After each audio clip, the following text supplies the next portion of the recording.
WWE is off. The Raw Loaf is on. You want to see an intelligent man? Kevin Owens is an intelligent man. But I'm sorry, I messed up I don't know what happened. The stream, I don't think it was working, but I didn't think I would mess up again after a couple weeks ago, but I did, and I apologize to that. Welcome, Kevin, like him, and here we go again with the Raw Loaf, second stream for the day. Earlier we made up for missing Raw, but now we're right back on the KO show. Hold on, let's get him hung up here with his buddy Sami Zayn. Or we'll have to have him stand, I think. Since Kevin Owens is actually a smart man. Ever since he came back, he seems, I don't know where he got all of his intelligence from. But on the KO show, we had Randy Orton and AJ Styles, and they were very, they were going at each other very verbally. The one thing that I don't think I never noticed before. Oh my gosh, I'm gonna sneeze. Oh no, you're good, Kevin. It was kind of random. I couldn't do it yesterday. There's always next time. Next week will be crazy for sure. But AJ, I don't know if anybody watches South Park, but I just saw the episode again where they go to the musicals and the ladies do stuff to the husbands after they go to the musicals. But AJ comes out like this. He comes out like this in that episode of South Park. All of like the playwrights, hey bro, like I don't know, I don't know. That's ruined it for me for AJ, because from now on all I'm thinking is, hey bro, come at me bro. But these two went at each other again with the words like they have been. AJ, Randy Orton saying that while AJ was around the world going from high school gym to armory to bingo hall, that Randy Orton was winning WWE titles and headlining WrestleMania for the last 20 years. And then AJ said, ooh, but you were also getting suspended. And then the heck? Whoa, what just happened?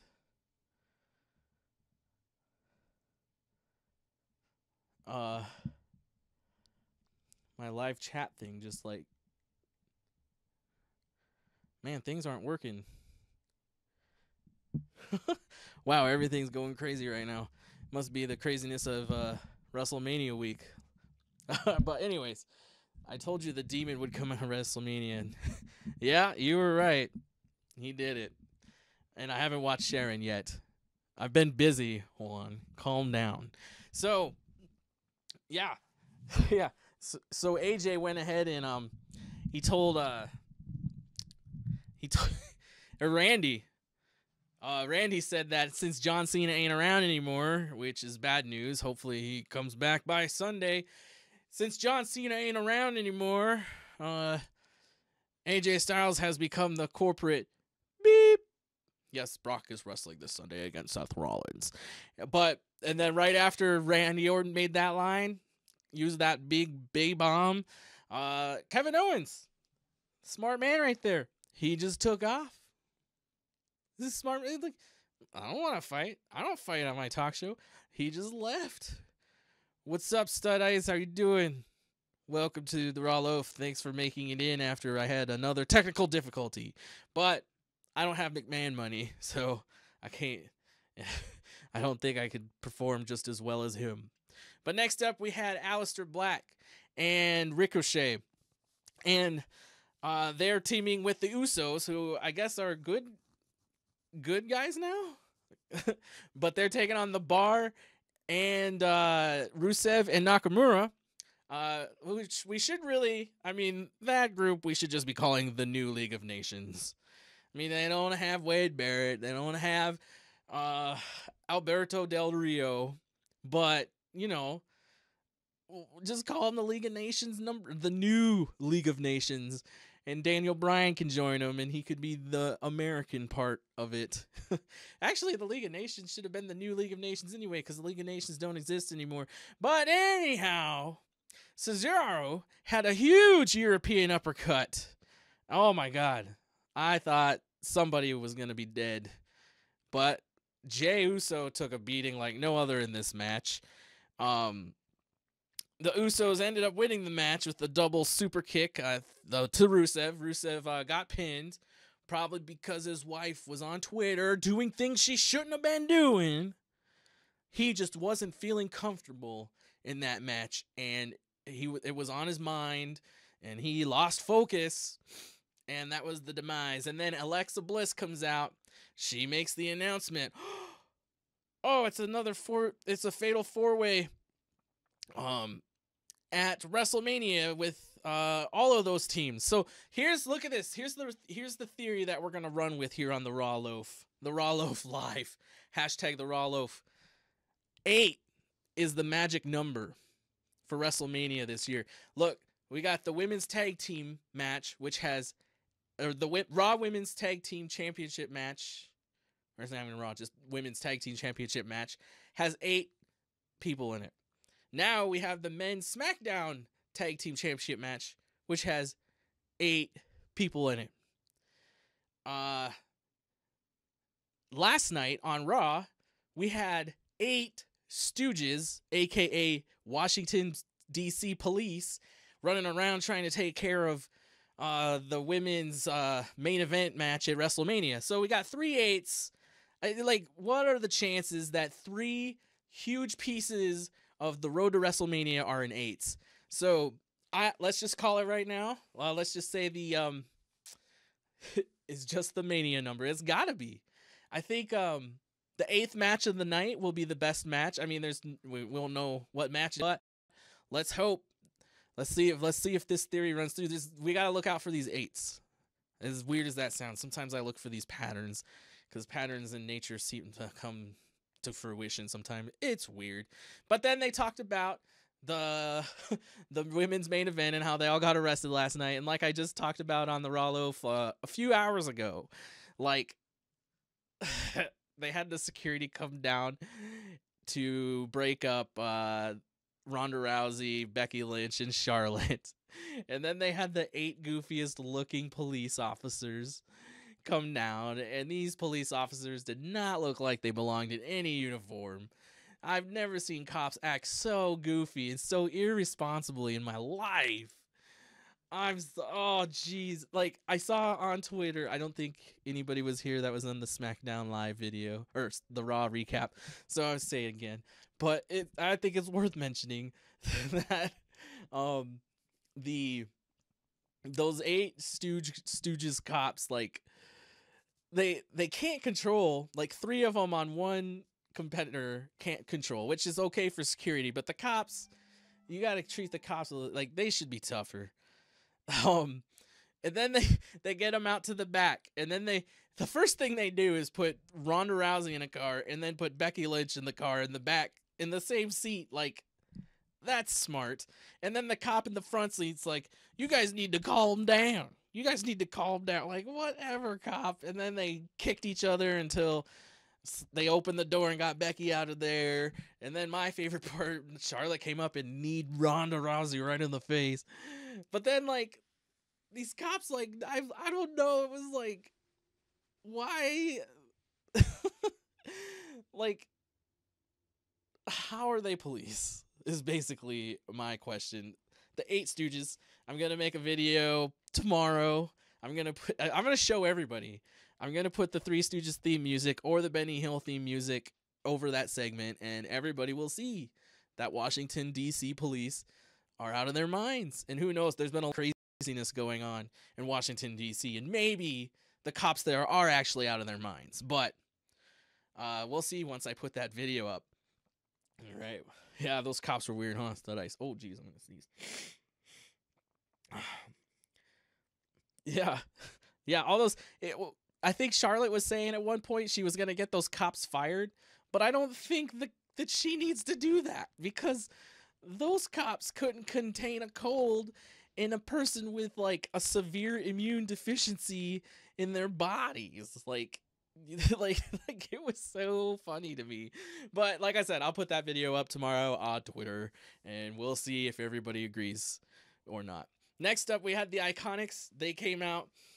They talked about themselves. Didn't say anything that we didn't think they were gonna say, but they their pose, like the one thing I didn't like about the Usos years ago, they stopped doing it, but they're, they went the they do that thing. I don't know, the war dance or whatever, but they were never anywhere near in sync. And now that was the worst impression of a war dance ever, sorry. But maybe it'll look better if I have a war mask on. Here we go.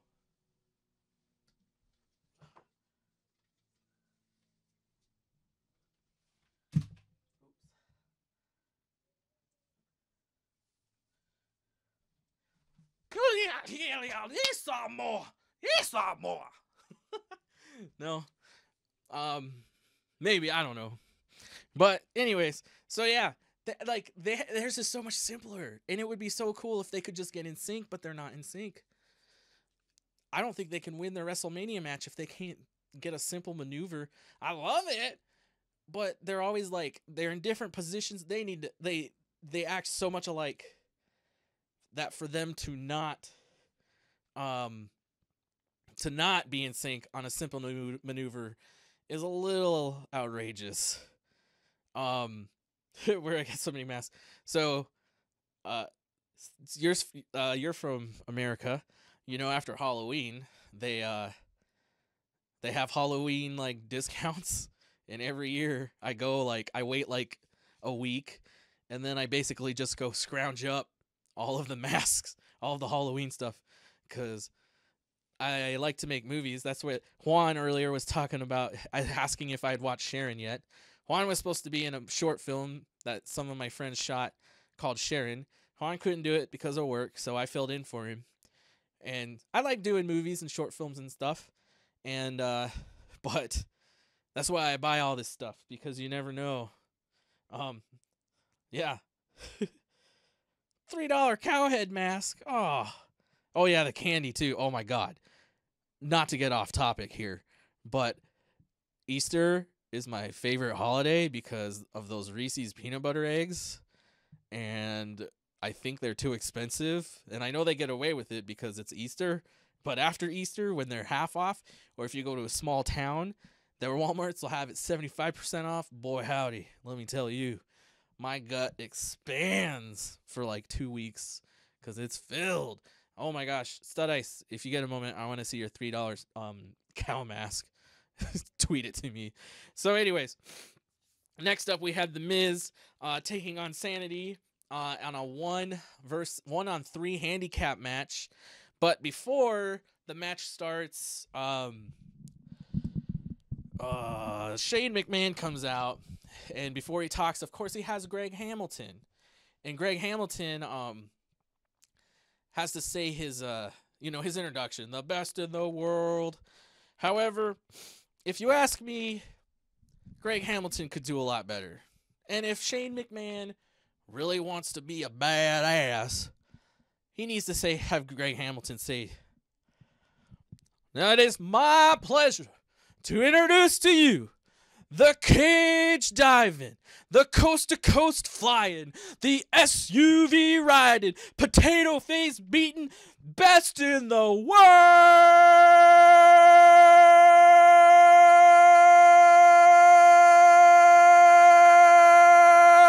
son of a bitch, Shane McMahon." That's part of the reason I'm wearing this wig, because it's a Ric Flair. And, I mean, at the same time, people love Ric Flair. If Shane really wants people to hate him, he's gonna mock Ric Flair. Oh, but I don't know. Like I said, I could help Baron Corbin be a real bad guy, but these people, these WWE people do not want to hire me. I keep trying to tell him $69,000. Yeah. I don't know if I could be a ring announcer. I would have to I mean, if they want me to, thanks for that compliment. But you should you should hear me on this new show I'm doing. the Ric Flair drip. I can't believe he made that music video, but I love it. But anyways, so great. So the crowd, shame on the crowd. I think my purpose in life is to, I mean, I've always gone to pro wrestling shows, and I don't like to think that I'm much of a jerk as an audience member, but I like to have fun. And part of being part of the show, or being, being in the audience, is interacting with other audience members, interacting with, what is it called? The wrestlers, duh. But like, The Miz, he's doing the it kicks. The crowd's chanting yes, and they should not be chanting yes. They should be chanting it. Not only would that be funnier, but it also makes a lot more sense. Come on, crowds. What, the next time they're in Vegas, I'm gonna get a ticket and I'm gonna line everybody out. And it's gonna be fun. I'm gonna be wild.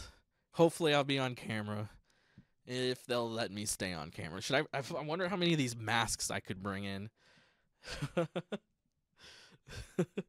But probably none. I don't know. I should go as the Green Bastard. No Fickle. Anyway, so The Miz gets the upper hand in the match. Shane McMahon says, hold on, because Shane's just like up on the ramp. They should say Fickle. Fickle for it kicks. But oh, excuse me, I just drank a bunch of water. But so Shane McMahon says, hey, this is a false count anywhere match, just like their match is gonna be. So the match, of course, goes out of the ring area. Like, a cameraman are running around chasing The Miz, who ends up putting Alexander Wolf through a table, puts out Alexander Wolf for the match. Takes Eric Young's taking him to the back. He takes Eric Young. They went into like the photography room where they had the white sheet set up so they could take pictures. I was like, oh my god, this should be fun. But then he just turned around and took him out. And I was like, oh man. But he took him out and he threw him against that rolling iron door. Put a big old dent in that door. I don't know if that was a prop or not, but they're paying for that if it wasn't. And then Killian Dane came out. They went back and forth a little bit more. The Miz eventually took both of them outside, or he took Eric Young outside. So he put him up against something with a garbage sheet over it or some protection. And then he took an equipment case. Now, I used to work as a stagehand here in Vegas, and I would help out with like concerts and stuff. And that equipment case that he had, if it was empty, which it probably was, it's not that heavy, but still, these things are hard. And for him to push that up against Eric Young's head should have killed Eric Young. And if it didn't kill Eric Young, it may prove to all of us that Eric Young is one of the most strong people on the planet. Toughest, maybe not strongest, but toughest. That is World Mark Henry. World's strongest man, Mark Henry. John Cena is maybe going to replace Ray because he's injured. I don't know. We'll see. I don't know. Ray finished the match like a champ, though. If he got hurt when we thought he got hurt, he still like went. So, but ankle injuries suck. I've had a few of them, but I'm really hoping that ankle lock that what's his name, Baron Corbin put on, not Baron Corbin. Sorry, Kurt Angle put on Baron Corbin there at the end, like broke his ankle, which is ironic if that wasn't like, if that's just how the world is sometimes. So, but I was hoping John Cena would replace Baron Corbin off of that, but maybe, who knows? Maybe John Cena will take on both roles and take on Samoa Joe and take on Kurt Angle. But we're all waiting. We're all waiting for that triumphant last return of John Cena, but he's making good money, making movies, and it's a lot safer. So I don't know if I can really blame him. And then right after the match, The Miz is out there, and the cops come roaring into the back stage area, the loading area. Their sirens are whistling. I'm thinking, oh my God, somebody else is going to get arrested. And then Becky Lynch gets out of the car and thanks the cop for the ride. And I'm like, so when you get out of jail, you just get a free ride from the cops? Does that happen now? Or is just Washington, D.C. cops like they have no idea what's going on? Which one of the 8 Stooges gave her a ride back to the arena? So because like I'd be cool to like get arrested for something and then like you get a ride back to where you get a ride basically to where you want, because she got arrested in DC and they were in Baltimore tonight. How? I'm confused. I just thought of that. Like, they need to explain that one to me. So the rawloaf@gmail.com, Vince. Explain to me how you got Becky Lynch a cop ride all the way from Washington, D.C. to Baltimore, please.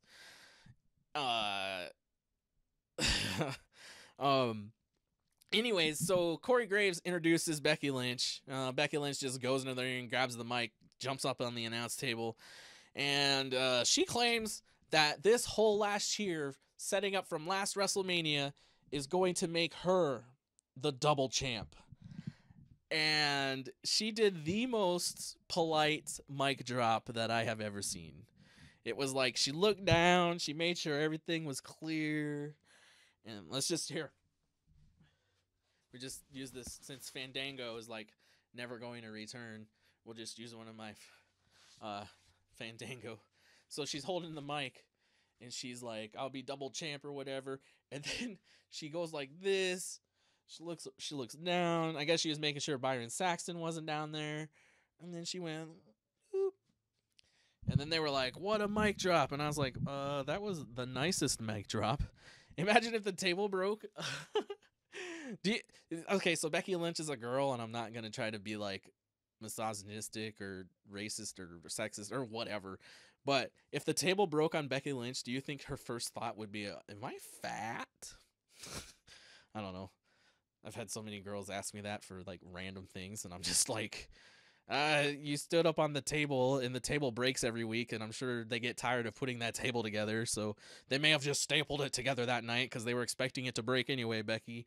But anyways, so it's gonna be a big crazy match. Hopefully the police won't be there, because those 8 Stooges made that last segment, or that, not the last segment of Raw, but made Raw hilarious.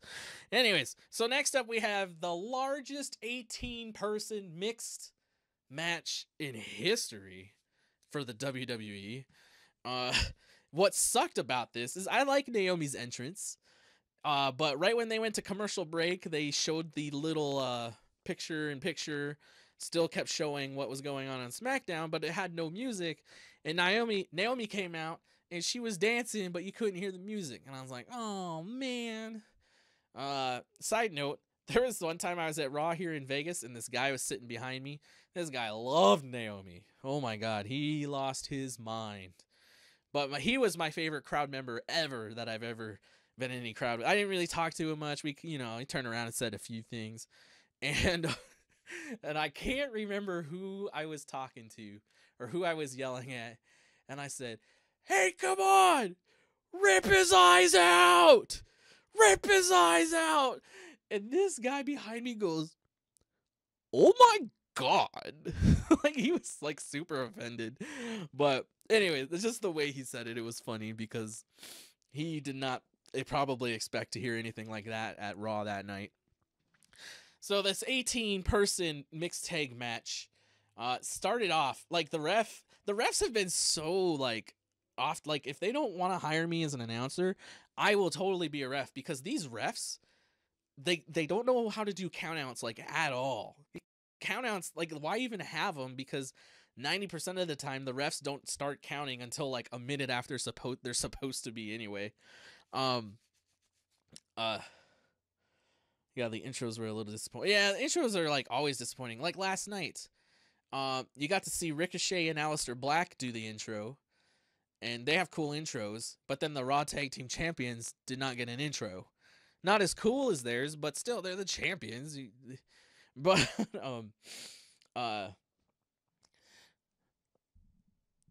Uh, you're a good kid. Just imagine, I guess you're trying to say, but uh, yeah. So this match starts off like the ref. There's literally like 9 people in the ring, and it's supposed to be 1-on-1. And the ref is like, ring the bell. They ring the bell, and there's still like 9 people in the ring, and the ref's like, you need to get out. You need. And I'm like, why did you start the match? Like, there's 9 people in the ring, and it's supposed to be 1-on-1. So this match went on for a little longer than I thought it would. I thought with all those people out there, there'd be a lot of fighting going on. And the cool thing was like Nikki Cross and Zelina Vega went 1-on-1 for a bit. And then oh dang, I can't even remember.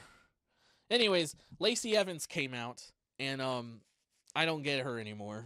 I feel like maybe it's just because I'm jealous, because I know she's getting probably paid hundreds and hundreds of dollars just to walk around for literally less than like a minute, and I don't get to do that. But anyways, so EC3 went to tag Zelina, and it was like the most awkward thing I've ever seen, and I really hope EC3 keeps on this, because on Raw, EC3 again was really awkward in his backstage moment with Tyler Breeze and Alexa Bliss, and I thought he was awkward. And then today he's like trying to tag, and he's like missing, and then he tags her and then tags her again, and and wait, you were watching? Oh, what did Otis do? No, I don't think AEW can't take over WrestleMania right now. Maybe like I don't know if you mean like this weekend. Maybe in a few years they could. I mean, what the ROH and New Japan show got Madison Square Garden on Saturday night, and WWE was like, they freaked out and moved NXT to Friday night. So that's good for them. Anyways, so this match ended up just like the big tag team match last night on Raw, except they had some more fun spots on this one. My favorite thing of the night was when Otis did, I guess, his seduction dance to Mandy Rose, because that was a treat. If there's a woman who is not attracted to Otis after his seduction dance, she is a lesbian. I'll say that right now. Yeah. Oh, have you been to NXT Stud Ice? Have you guys ever seen Otis live? Like, he's fun. That guy's a lot of fun. Friday Night Smackdown. Holy, years ago? Holy, that was so long ago. I'm glad it's on Monday and Tuesday now. That's surprising though, because I mean, attendance would be so much higher on a Friday night because kids like go to school on Wednesday morning or something. Anyways, so Tucker Knight and Otis did their tribute to Matt Hardy and Jeff Hardy when Tucker tried to jump off of Otis's back. It was not pretty. It was kind of effective, but it definitely was not pretty. And and then Matt Hardy went, wonderful. It was great. Oh, you need to go to an NXT event. NXT events are a lot of fun, and since people don't really like know about them, it's good. I would suggest getting as close to the ring as possible. The money's worth it to me. Yeah, Smackdown was on Thursdays too. I think that's originally what it was, on UPN. Whoa, we're talking about networks that don't even exist anymore. Anyways, so yeah, there were some cool moments after the match had, of course, everybody went in there. Everybody saw that coming. And my favorite moment I think it was Otis. But still, Asuka, Asuka was great. Because her and Jeff Hardy had cleared out the ring. They were friends. And then Asuka threw out Jeff Hardy. And then whatever Asuka was doing, like, she was just like, she kind of looked like one of those ducks at a shooting gallery. But her face was not moving. She was just moving back and forth. And it was like, oh my gosh. Asuka is a treat. And hopefully Becky Lynch just gives her title back, because that impromptu match just wasn't really fair to anybody, if you ask me. What else did I have written down there? Yeah, that was it. Next up, we had Samoa Joe taking on Ali, who is no longer. He is the wrestler formerly known as Muhammad Ali. Muhammad Ali had quite a bit of offense on little Samoa Joe there. Yeah, like a model. Like I don't know. I wouldn't say she was like a model. She was like, I don't know what. Like she was like a model, but not like a model. I don't know. That's gonna be a gif that I'm gonna just tweet to people, and people are gonna be like, "What the f is this?" Especially all the non-wrestling fans. But yeah, Ali was going nuts, going all sorts of offense on Samoa Joe until Samoa Joe just snapped. Did you see the look on his eyes? And he was like, and then he just put that coquina clutch on there. And I don't know when this changed, but does anybody remember when in wrestling, when somebody was put in a submission hold and they were getting choked out, they would the ref would raise their hand like 3 times, and now they only do it once. And it's like, that's not fair. Like, all these new wrestlers grew up watching this old way of wrestling, and now they have to put up with this new, you get 1 try, you used to get 3. And that 3rd time helped a lot of wrestlers. Oh, Dominic. Don't even talk about Dominic. That guy. Okay. So yeah, of course, Samoa Joe won with that coquina clutch. Gives him momentum. Maybe. Whoa! What if he faces Dominic at WrestleMania? Dominic's first match in WWE is a WrestleMania match against Samoa Joe. Oh boy. So finally, we come to the final segment of the night. The new Daniel Bryan and Rowan come out. They take their seats in the ring. The New Day comes out. Kofi is sitting there. And, oh, wait! Before he comes out, Michael Cole, who just appeared. How long has it been since we've seen Michael Cole on Smackdown? And why wasn't Vince there? That would have been interesting. But Daniel Bryan comes out, and he goes on for a while. Oh boy, really lays it out there. Like, both of these guys poured their hearts out tonight to us. Unfortunately, Daniel Bryan's heart is quite the evil and black heart. But then Kofi's face, literally what it's been like for the last 3 weeks, just stone-faced, just staring, kind of mad, kind of sad, but holding in all of his rage. All of that came out tonight in the form of verbal words, as if there's any other words. Kofi poured his heart out for the first time in the last 2 months. For the first time, I truly want Kofi to probably win this thing. But I don't think he is. But at least right now, he got me wanting him to win. I think if he's going to win, he was whispering for a little bit. Maybe he was watching Jake the Snake. He was like, I want everybody to listen to me. So I'm gonna talk really quietly and everybody will hear me. But I think in order for Kofi to beat Daniel Bryan, he's gonna have to summon the Kofi Kingston that was trying to kill Randy Orton that one time. I know I've talked about it, but I'll never forget when Kofi Kingston was on the Viper's new car, just destroying it with a sledgehammer or something. And I was like, what? Because Kofi was always the fun guy from Jamaica, and then he just came out as gangster Kofi. And I was like, where did this guy come from? And the most surprising thing of this, Daniel Bryan and Kofi Kingston and Rowan and the rest of the New Day, Xavier Woods and Big E, did not get into a fight. How did that happen? These things always come down to a brawl.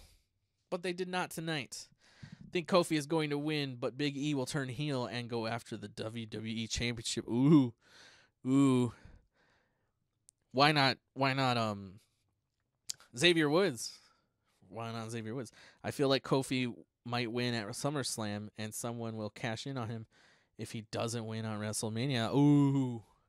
Isn't this the fun thing about wrestling? Is there could be literally a million different things that could happen.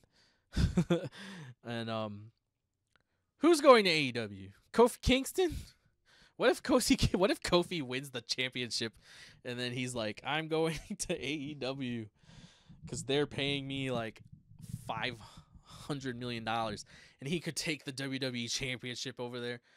Oh, Xavier is. Ooh. Ugh. We'll see about that. I don't know. Well, I don't know. I feel like he has like the easy life in the WWE. I don't know if he'll want to start over. Huh. Dang, this mask got hot. Whew. I feel like I'm breathing new air. Well, anyways, if you saw the opening video there's tomorrow. I will finally. I know I've been saying it for a couple weeks now. Sorry, everyone. Yeah, because they're playing video games against each other, and then they're gonna fight in real life. What if they go into the ring and they have a Street Fighter match, playing the game for a championship? How weird would that be? Oh, there's El Nombre. Hi from Colombia, but came in the last minute. Anyways, I think I might do a WrestleMania prediction, but I will do the WrestleMania entrances. Well, if you want, you can come chat about that. I don't know. I was thinking about doing a video for that, but this week's really busy for me, so we'll just live stream it. Hopefully, everybody can pitch in and say their 2 cents on what they think is happening with the degradation. Let's just hope they spend money on entrances this year again. Other than that, if you haven't yet, it doesn't say it there. I don't know what happened. This stream went nuts. You made a video telling people to sub to me with the cow mask on. That would be cool if that helped, but I do it. I'm not gonna tell you not to do it. Don't worry. But I think that would scare people. I'll definitely retweet that. But oh yeah. So it's supposed to be at the Raw Loaf there, and then at the Raw Loaf here on Facebook and Twitter. The Raw Loaf Live. I gotta get my other tablet or something set up so I can. I mean, if it happens, who knows? Back in 2002 when I started this channel, oh, you already did it? Oh, geez. Well, I'm gonna go check that out. Here after I'm done. If it's okay with you, your Twitter got locked for no reason. Oh, that sucks. If it's okay with you though, I'll probably start a video. You know how I have that little intro video? I'll go ahead and just, if it's cool, I'll play your cowhead video. I think that'd be fun. You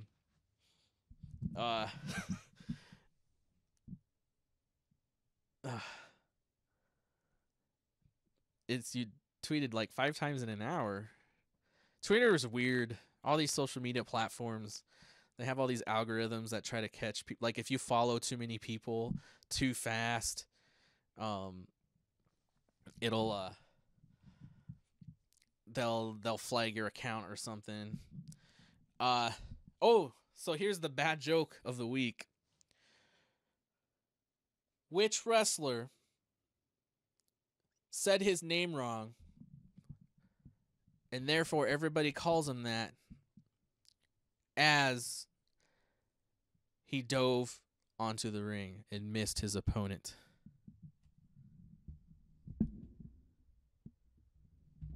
Dang it, that joke sounds so much better in my head. He was the wrestler formerly known as Ricochet. Oh my god, that's 2 weeks in a row that I've had really like bad jokes. Like they're not even dad jokes, they're just bad jokes. I'm not a dad, but they're bad. I'll get better, I swear. I like these last couple days I really have been really busy, and I'm gonna be working until like probably like 2 a.m. tonight. That's Pacific time, so there's another 6 hours of work I gotta do. But it's, you know, it's that work that you do it now and it saves time later. So hopefully it goes on. Anyways, thanks everybody for popping in. hopefully I'll see you on streams later this week. If not, cool. We all got lives. And if this is the last time I talk to you this week, hopefully you enjoy WrestleMania, that whole 7-hour event. Otis's caterpillar. I don't know. Otis does do a smooth caterpillar. We can say that. Like, he goes forward. I can't go forward for whatever reason. I go backwards. But in Vegas it's 7:48. I'm on the West Coast. I have to pay extra money to get the West Coast or to get the East Coast live or live feed of SmackDown and Raw, so I can do this right after the actual. Because if I do it on the West Coast, nobody'd be awake or nobody watch. Like, I'd say it's like 5% of the people watch it on the West Coast broadcast. It's super unfortunate. Happy WrestleMania week, everybody. Hopefully, if you just somehow, I'm going to do it. Oh, I was saying earlier, El Nombre might be able to just verify this. I might go to the craps table and put $100 down and roll the dice. If I can win the $5,000, I'm going to WrestleMania. I'm sure some scalper out there will give me his ticket for $10. Anyways, thanks. The highlight of this broadcast for me was when Stud Ice said I should be a ring announcer. Made me feel like awesome. Anyways, everybody, here goes to the awkward moment where I have to go over to the computer to shut it down. Maybe I'll see you later on broadcast later this week.